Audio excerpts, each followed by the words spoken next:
Assalamualaikum warahmatullahi wabarakatuh. Selamat pagi kepada rekan-rekan peserta pelatihan. Pada hari ini akan dibahas seputar dasar-dasar akuntansi. Jadi sebelum kita melangkah pada pelaporan perpajakan, yang pertama dibahas adalah seputar dasar-dasar akuntansi. Mengapa harus dipelajari terlebih dahulu seputar dasar akuntansi? Karena sebelum kita melakukan proses pelaporan perpajakan, harus ada landasan atau dasar perhitungan dari pajak itu sendiri. Ya, mana dasarnya tadi diperoleh dari laporan keuangan. Untuk dapat menghasilkan laporan keuangan, tentunya kita harus paham dulu dasar-dasarnya akuntansi. Oke, baik, next.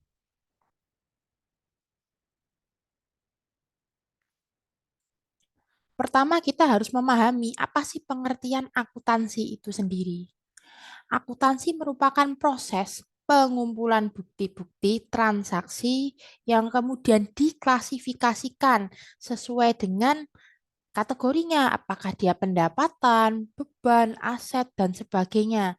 Kemudian dari bukti yang telah diklasifikasikan tadi dicatat dalam bentuk jurnal, jurnal akuntansi. Dari jurnal tersebut kemudian ada proses hingga menghasilkan yang disebut sebagai laporan keuangan. Di mana laporan keuangan ini kita mengenal ada 5. Yang pertama adalah laba rugi, yang kedua perubahan ekuitas atau perubahan modal, ketiga neraca atau posisi keuangan, keempat arus kas, dan kelima catatan atas laporan keuangan. Next. Apa tujuan dan manfaat akuntansi? Pertama, memberikan informasi kepada pihak-pihak yang membutuhkan. Ketika kita punya laporan keuangan, tentu pihak-pihak terkait itu akan akan diuntungkan. Misalkan contohnya kita ketika dalam kaitannya kita punya uang lebih, kira-kira uang lebih ini harus digunakan sebagai apa? Atau kita punya laba berapa? Dengan adanya informasi itu secara tidak langsung bermanfaat bagi kita dalam rangka ekspansi modal atau ekspansi usaha atau mungkin peningkatan kapasitas produksi dan sebagainya. Misal lagi Bapak Ibu hendak mengambil kredit ke bank, mengambil utang. Nah, dengan adanya laporan keuangan, bank akan tahu, oh ternyata usaha ini skalanya sekian, kemudian labanya setiap bulan sekian. Itu akan memberikan informasi bagi mereka. Misal lagi bagi pemerintah. Bagi pemerintah dengan adanya laporan keuangan, mereka jadi tahu, oh ternyata skala usahanya ini kecil, sehingga mungkin eh, terkait tarif pajaknya akan diberikan yang lebih murah atau dinilai nih dengan laba sekian rata-rata UMKM ada potensi bahwa pajaknya nanti akan di kecil atau ada insentif dan sebagainya. Terkait dengan manfaat adalah sebagai dasar pengambilan keputusan. Dengan adanya laporan keuangan, kita menjadi punya pijakan yang pasti dalam rangka mengambil keputusan apakah tadi kita mau meningkatkan kapasitas produksi, skala usaha, atau mengambil pinjaman dari pihak ketiga, dan sebagainya. Nah, akuntansi ini memiliki siklus yang mana dia akan terus berulang. Yang pertama dari bukti transaksi. Kita melakukan pembelian, kita melakukan penjualan, tentu akan timbul yang disebut sebagai bukti. Dari bukti-bukti tersebut, kita masukkan ke dalam jurnal akuntansi. Nanti kita mengenal juga istilah debit dan kredit. Kredit, sorry. Dari jurnal tadi kemudian dimasukkan ke dalam buku besar. Kita klasifikasikan mana yang masuk kas, mana yang masuk aset, mana masuk pendapatan beban. Nah, setelah di dalam buku besar, pasti ada namanya penyesuaian. Misal nih terkait penyusutan. Misal nih Bapak Ibu atau lagi terkait sewa. Misal nih Bapak Ibu di awal periode menyewa suatu bangunan atau untuk tempat usaha kurang lebih 5 tahun. Apakah kita akan membebankan 5 tahun sewa ini langsung di tahun pertama? Tentu tidak. Kalau kita membebankan biaya sewa di tahun pertama, kesannya nanti akan rugi pada tahun awal. Padahal faktanya kita makainya 5 tahun. Nah, kita membebankannya nanti secara proporsional. Loh Bu, tapi kan saya sudah membayar sewanya itu di awal tahun. Lantas bagaimana atas sewa yang sudah saya bayar tersebut?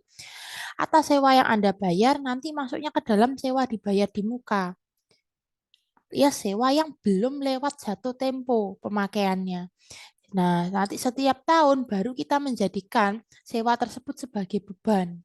Sehingga ketika jatuhnya di laporan keuangan akan berimbang. Oh, memang nih setiap tahunnya ada beban sewa. Jatuhnya proporsional. Setelah ada penyesuaian tadi, masuk ke neraca saldo. Dari neraca saldo inilah nanti kita menjadikannya dasar membuat laporan keuangan.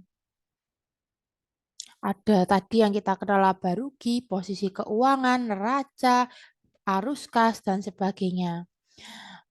Nah, nanti berulang lagi ini, dikatakanlah nih laporan disusun untuk bulan Januari di awal Februari atau di akhir Februari. Nanti ulang lagi nih di bulan berikutnya. Untuk bulan Februari disusunnya di Maret dan seterusnya.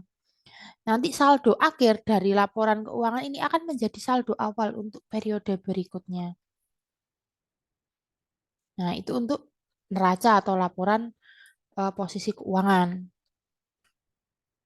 Oke, kita mengenal juga namanya persamaan dasar akuntansi. Sebelum kita melangkah lebih jauh terkait dengan penjurnalan dan prosesnya, kita harus memahami persamaan dasar akuntansi ini.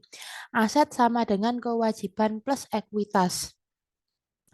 Di sini kita mengenal bahwa aset ketika dia bertambah itu kita harus menjurnalnya di debit, ketika berkurang kita menjurnalnya di kredit. Jadi di akuntansi ini biasanya kalau menjurnal itu ada dua sebutan debit dan kredit.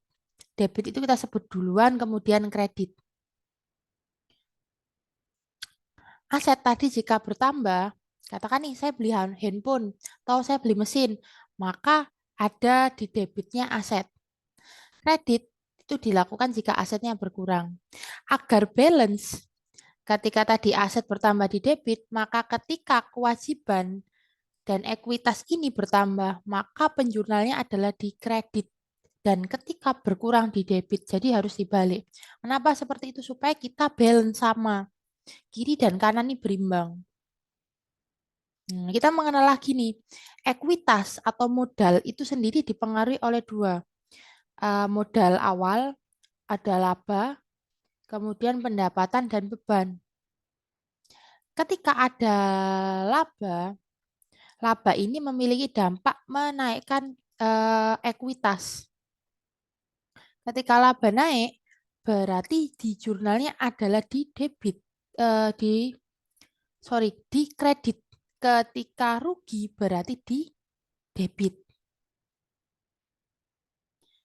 Sama seperti pendapatan dan beban. Pendapatan kita lihat pengaruhnya terhadap ekuitas atau modal menambah. Maka ketika ada pendapatan di jurnalnya di kredit, dan sebaliknya di debit. Untuk beban sama karena sebaliknya juga karena pengaruhnya terhadap ekuitas itu mengurangi. Sama seperti rugi tadi, maka ketika ada pengeluaran beban, ada kerugian, maka di jurnal di debit, berkurangnya di kredit. Jadi kita ketika melihat saldo normalnya, saldo normal itu ketika terjadi kenaikan tadi di mana itu kita lihat dampaknya terhadap ekuitas. Misal private atau Bapak Ibu mengambil nih modal untuk digunakan sendiri. Ketika ada prive tadi, prive ini kan dampaknya ngurangin modal, berarti di jurnalnya di debit.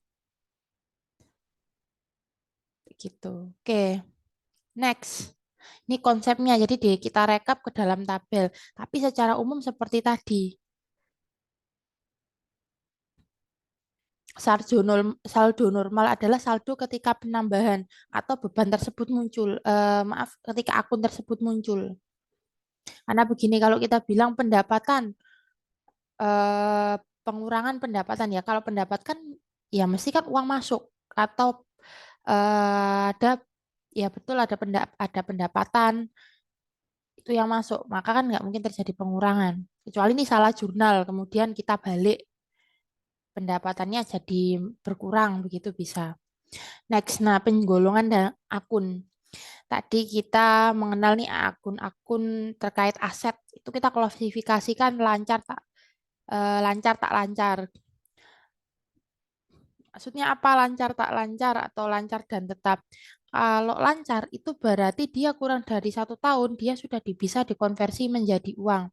Sedangkan tetap ini butuh proses yang lama untuk konversi menjadi tunai atau kas. Kewajiban juga sama lancar dan jangka panjang. Lancar ini kurang dari 1 tahun kita sudah bisa melakukan pelunasan. Jangka panjang ini lebih dari itu.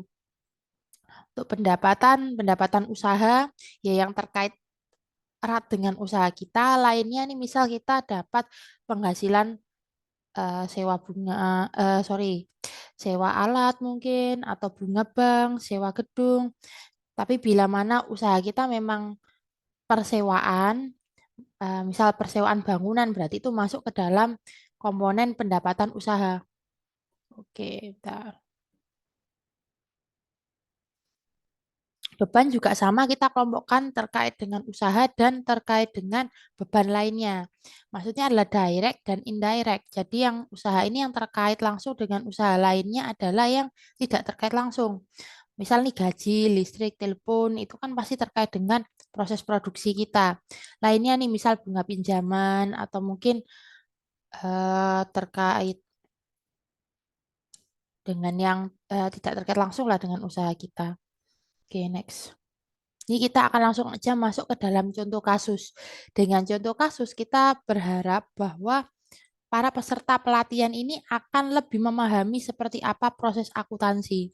Memang dalam memahami akuntansi ini tidak bisa sehari 2 hari. Kita butuh waktu yang ya cukup lama, step by step untuk memahami. Tapi setidaknya Bapak Ibu nanti setelah pelatihan hari ini akan lebih terbuka. Oh, ternyata seperti ini nih prosesnya. Ke depannya juga dengan banyaknya latihan ya akan ada peningkatan terkait skill membuat laporan keuangan ini. Oke, kasusnya Pak Sanjaya akan membuka usaha bengkel mobil yang diberi nama Bengkel Sanjaya. Dibuka bulan Maret 2022. Berikut transaksi-transaksi yang terjadi pada bulan Maret 2022. Pada 1 Maret, Tuan Sanjaya mendirikan bengkel mobil dengan menyetor uang pribadinya ke kas perusahaan sebesar 45 juta. Oke, berarti di sini dia mendirikan bengkel mobil. Ketika pendirian usaha otomatis nanti larinya ke modal. Di sini nanti kita jurnalnya di debit. Ini bertambah apa nih? Bertambahnya kas. Oke, berarti di debitnya kas. Harus balance nih, harus ada pasangan kreditnya. Berarti kreditnya apa nih? Di sisi eh, kewajiban dan ekuitas modal atau ekuitas. Jadi debitnya kas 45 juta, kreditnya modal 45 juta. Kemudian lagi tanggal 4 Maret untuk menambah kas perusahaan Tuan Sanjaya meminjam uang ke Bank BCA sebesar 25 juta. Nah, ini masih terkait dengan pembentukan usaha pendirian bengkel mobil. Berarti kita jurnal apa? Perlengkapan di debit. Nah, perlengkapan ini kan masuk aset. Mungkin ada yang bingung perlengkapan, peralatan. Kalau perlengkapan ini biasanya habis pakai ya. Kalau peralatan kita sifatnya masih long term lah, masih bisa dipakai lagi. Oke, perlengkapan di debit 7 juta, kreditnya apa nih? Modal, karena kita masih terkait dengan pembentukan usaha. Modalnya 7 juta. Next, ke tanggal 9 Maret. Tuan Sanjaya, oh nih, sorry. Oke, tanggal 6 Maret di sini. Dealer Sanjaya membeli perlengkapan dealer sebesar 7 juta secara tunai. Oke, kita beli perlengkapan di sini tanggal 6 Maret. Perlengkapan senilai 7 juta. Di debitnya perlengkapan, kreditnya adalah kas 7 juta. Kenapa, Bu? Di debitnya ini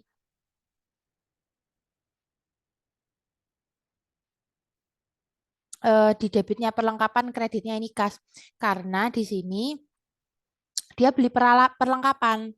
Nah, dia ketika beli perlengkapan secara tunai berarti mengorbankan aset yang lain, yaitu kas. Nah, ketika aset berkurang dikredit. Jadi perlengkapan pada kas balance nih 7 juta. Perlengkapan bertambah, kasnya berkurang.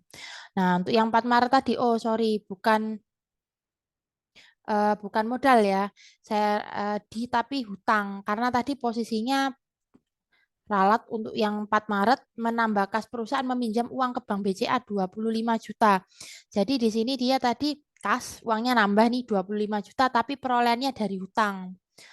Nah, ini modal di sini kalau misalkan duitnya dari Pak Sanjaya, tapi karena di sini Pak Sanjayanya atau Tuan Sanjaya ini hutang, maka di debitnya kas, kreditnya adalah hutang, bukan modal. Next, kita ke tanggal 9. Tuan Sanjaya mengambil uang kas perusahaan 5 juta untuk keperluan pribadi, jalan-jalan, dan liburan keluarga. Ini yang kita sebut prive atau withdrawal, di mana si pemilik mengambil uang perusahaan untuk pemenuhan kebutuhannya. Boleh tidak sih sebenarnya pemilik usaha ngambil uang untuk dirinya? Boleh, selama dicatat dan terkontrol ya. Ada yang begini kadang, ya udah saya catat tapi tidak terkontrol pengambilannya. Akhirnya ketika mau muterin usahanya, nggak ada uang. Nah, jadi di sini penting untuk mencatat dan mengontrol pengeluaran terkait dengan kebutuhan pribadi melalui kas perusahaan. Prive, Tuan Sanjaya, didebit ya. Kenapa didebit? Karena posisinya mengurangi modal. Nah, kreditnya apa? Yang kita ambil kan uang tunai ya, kas. Kalau di sini misal Pak Sanjayanya ngambil perlengkapan ya, perlengkapan di kreditnya sini. Jadi kalau debit itu agak masuk, kalau kredit itu sorry, kalau kredit ini agak menjorok ke kanan ya. Penulisannya memang seperti ini. Next, 12 Maret. Tuan Sanjaya membeli perlengkapan dari toko Bintang Timur 20 juta secara kredit dengan rincian sebagai berikut. Ada 18 macam alat-alat kunci mobil 7 juta, kompresor 6 juta, oli mobil 3 juta, spare part suku cadang 4 juta. Oke, jadi 20 juta rinciannya sebagai berikut. Nah, ini berarti apa? Kita split dong. Kita split sesuai dengan eh oh maaf, ini dijadiin satu aja langsung masuk perlengkapan boleh. Ini ada dua pilihan. Bisa dari 20 juta ini oh karena di sini masuknya perlengkapan. Jadi langsung kita jurnal jadi satu perlengkapan. Tapi misal nih rekan-rekan di sini, oh ini saya masukkan peralatan nih kompresor. Kemudian untuk alat-alat kunci mobil saya masukkan peralatan boleh. Karena sifatnya dia bukan yang habis pakai. Oli suku cadang ini dimasukkan perlengkapan boleh seperti itu. Tapi karena ini di soal bilangnya membeli perlengkapan langsung 20 juta, ya sudah, kita jurnal aja perlengkapan. Karena apa? Di sini secara kredit berarti debitnya adalah perlengkapan, kreditnya hutang usaha. Anda beli perlengkapan tapi hutang begitu. Next tanggal 15 Maret. Dealer Sanjaya menerima pendapatan jasa otomotif sebesar 15 juta dari customer yang baru. Berarti di sini dapatnya secara tunai nih, kas. Di debit kreditnya apa? Pendapatan jasa. Jadi kita dapat uang sumbernya adalah pendapatan jasa 15 juta. Oke, lanjut tanggal 17 Maret. Tuan Sanjaya membayar sebagian hutang pada toko Bintang Timur sebesar 9.700.000 untuk pembelian kredit 12 Maret. Nah, tadi dari 20 juta ini dibayar Tuan Sanjaya 9.700.000. Kalau kita lihat di sini ada perlengkapan pada hutang usaha. Nah, berarti ini tinggal dibalik aja nih, hutang usahanya, hutang kalau berkurang berarti jurnalnya di debit. Nah, kita debit hutang usaha, kita bayar secara tunai, berarti kreditnya adalah kas. 9.700.000.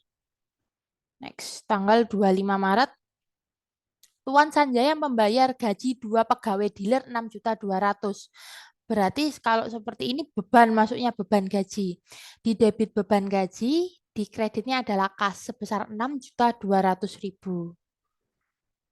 Oke, kita lanjut ke tanggal 26.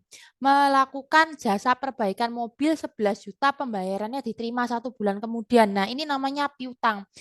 Apa bedanya hutang dan piutang? Kalau piutang tuh masuk ke dalam sisi aset, sedangkan utang itu masuk ke dalam kewajiban. Ketika piutang, kita akan memperoleh pembayaran dari customer, sedangkan utang kita punya tanggungan pembayaran kepada pihak lain atau misal vendor.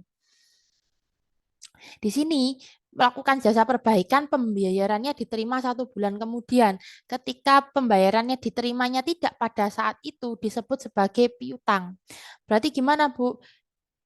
Di debitnya adalah piutang. Piutang usaha tanggal 26 ya di sini. Nah, kreditnya adalah pendapatan jasa senilai tadi 11 juta. Kalau di sini, misal Pak Sanjaya tadi orangnya dibayar pada saat itu, maka di debitnya di sini kas.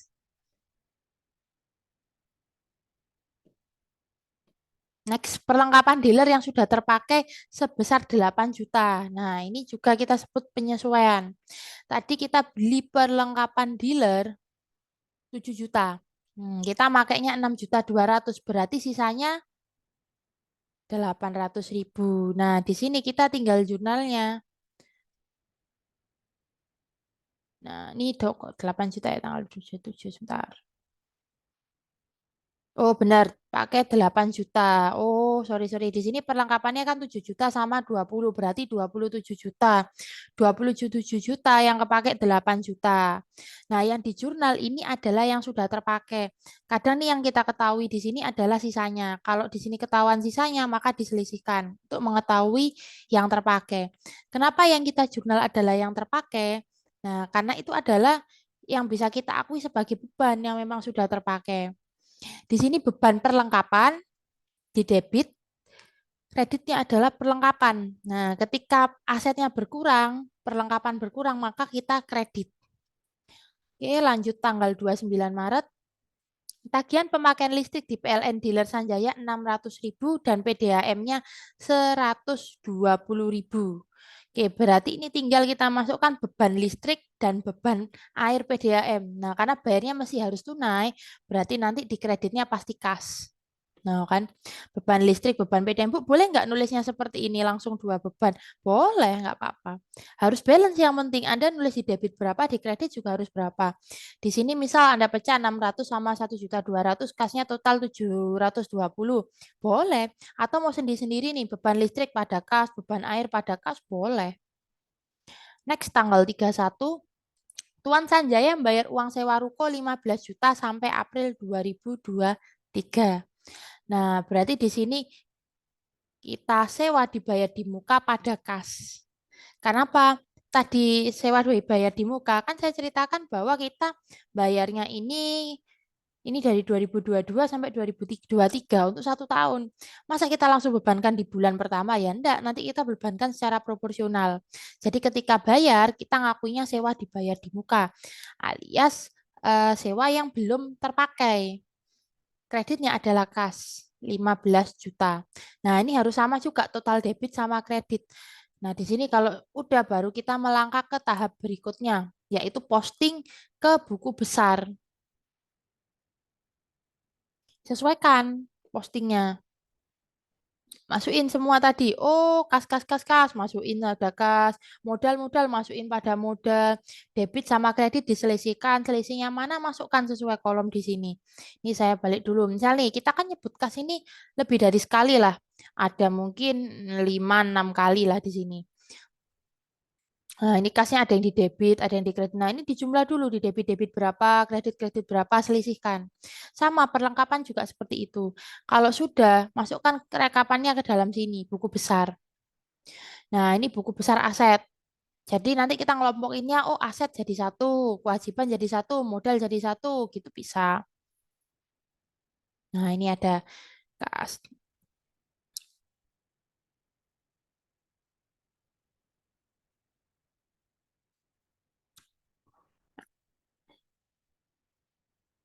Kenapa harus dikelompokkan ya? Supaya lebih mudah kita.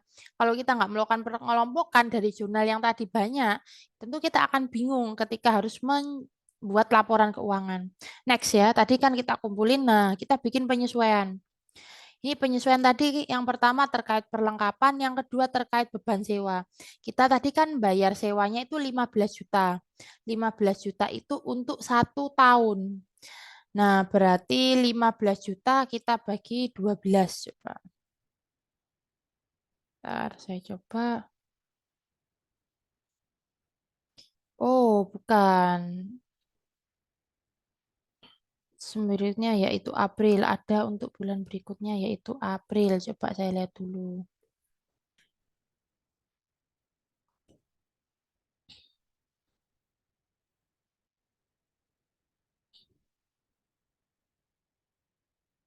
Oke.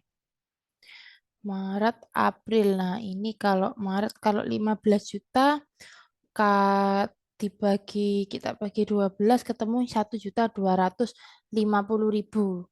Oke, 15 juta ini berarti karena di sini soalnya pada Maret 2022 sampai April 2023, maka di sini 15 jutanya bagi 12 ketemu 1.250.000. Kita next dulu. Oke, oh kenapa di sini kok 7,5 juta? Oh mungkin soalnya tadi salah. Kalau soalnya April 2022 berarti untuk 2 bulan. Kalau misal untuk 2 bulan berarti 15 jutanya dibagi dua. Oke, berarti ini asumsinya tadi mungkin tipe ya di soal Maret 2022 sampai April 2022. Kalau seperti itu berarti 15 juta ini untuk 2 bulan. Berarti 1 bulannya adalah 7.500.000. Pada bulan Maret kita boleh mengakui beban sewa sebesar 7,5 juta. Nah, ini kreditnya adalah sewa dibayar di muka. Jadi sewa yang belum terpakai tadi akhirnya kita pakai menjadi beban sewa. Nanti April juga sama seperti ini jurnalnya beban sewa pada sewa dibayar di muka. Setelah itu kita bikin neraca saldo. Neraca saldo itu dari yang dari buku besar kita jadiin satu semua. Ini sama juga harus balance. Baik debit sama kreditnya. Balance itu memang belum tentu betul, tetapi kalau tidak balance itu mesti salah. Kalau saya pedomannya seperti itu. Makanya kita di akunting selalu dihitung terus ketika ada perpindahan. Next, nah kita bikin laba rugi. Ini neraca saldo. Nah, dari neraca saldo ini kita yang telah memperoleh jurnal penyesuaian tadi, kita masuk ke dalam laporan keuangan. Kita kelompokkan menjadi 5 laporan keuangan. Cuma yang di sini saya contohkan ada 4 saja. Oke, yang pertama adalah laba rugi. Jadi kalau laba rugi ini dari pendapatan dikurangi beban. Sudah, dari pendapatan kita tadi berapa? Oh, 26 juta. Kurangi sama beban-bebannya ketemu laba bersih sebelum pajak. Nah, yang penting ini sebenarnya untuk perhitungan perpajakan adalah laporan laba rugi. Jadi biasanya kalau untuk perusahaan, badan dari laba bersih tadi itu kita kenakan tarif 22%. Apabila ternyata labanya itu maaf omsetnya kurang dari 4,8 miliar dikenai fasilitas 50%, jadi tarifnya cuma 11%. Terkait dengan UMKM, nah kalau UMKM ini yang penting adalah laporan omset ada atau pendapatan usahanya. Jadi untuk Bapak Ibu yang paling penting dicatat nih penjualannya. Semua penjualannya tadi dicatat, kemudian nanti akan kena tarif 0,5%. Ini kalau mengacu pada PP 23 tahun 2018. Akan tetapi berdasarkan Undang-Undang Harmonisasi Perpajakan yang disahkan pada tahun 1 Januari 2022 ini, UMKM dengan omset kurang dari 500 juta kena tarif 0%. Nah, jadi Bapak Ibu yang paling penting tadi, oh sudah tahu pendapatan. Tapi ini juga penting, kenapa? Bapak Ibu ketika tahu laba rugi akan menjadi paham. Oh sebenarnya usaha saya ini laba atau rugi. Sebenarnya usaha saya ini berat di ongkos untuk yang sebelah mana. Itu kita bisa tahu. Jadi bukan sekedar, oh ya udah omsetnya sekian, tapi kok saya ngerasa uang saya nggak pernah nutut ya. Nah akhirnya nanti akan timbul seperti itu. Oke, next. Laporan perubahan modal. Modal awalnya Pak Sanjaya tadi 45 juta. Ketika laba akan menambah modal, kalau rugi mengurangi. Prive, ya karena kita ngambil ya untuk kebutuhan pribadi, berarti mengurangi dari modal awal itu. Ketemu nanti dari modal awal tambah laba kurangi prive, ketemu modal akhir. Di sini kita bisa evaluasi sebenarnya kita dari awal sampai ke titik yang sekarang ini terjadi perubahan pada modal kita semakin naik atau semakin turun. Jangan-jangan kita tanpa sadar ambil, ambil, ambil, ambil sampai usaha kita minus. Next. Kemudian terkait dengan neraca atau posisi keuangan. Nah, di sini harus balance nih. Ini intinya. Kalau dalam accounting ketika di neraca ini tidak balance, berarti ada yang salah dari proses awal penjurnalan sampai dengan buku besarnya. Nah, di aset ini tadi kita kelompokkan lancar tak lancar. Kemudian kewajiban juga sama. Nah, ini ekuitas yang dimasukkan adalah ekuitas akhir. Oke, ini balance. Oke, jadi untuk laporan arus kas maupun catatan atas laporan keuangan ini penting. Ya, betul penting, tetapi untuk skala UMKM yang saat ini saya rasa belum begitu diperlukan. Kenapa? Satu, ini akan menambah kebingungan ketika kita memaksakan untuk ke arah sana. Tetapi yang itu juga akan jadi penting ketika nanti skalanya usaha Bapak Ibu tuh meningkat. Katakanlah dari yang sekarang UMKM-nya masih rumahan menjadi skalanya pabrik. Nah, itu akan menjadi penting untuk melakukan evaluasi keuangan dan menentukan kebijakan-kebijakan yang harus diambil ke depan. Oke, baik, Pak Ibu, untuk materinya saya akhiri. Untuk kurang dan lebihnya saya mohon maaf. Assalamualaikum warahmatullahi wabarakatuh.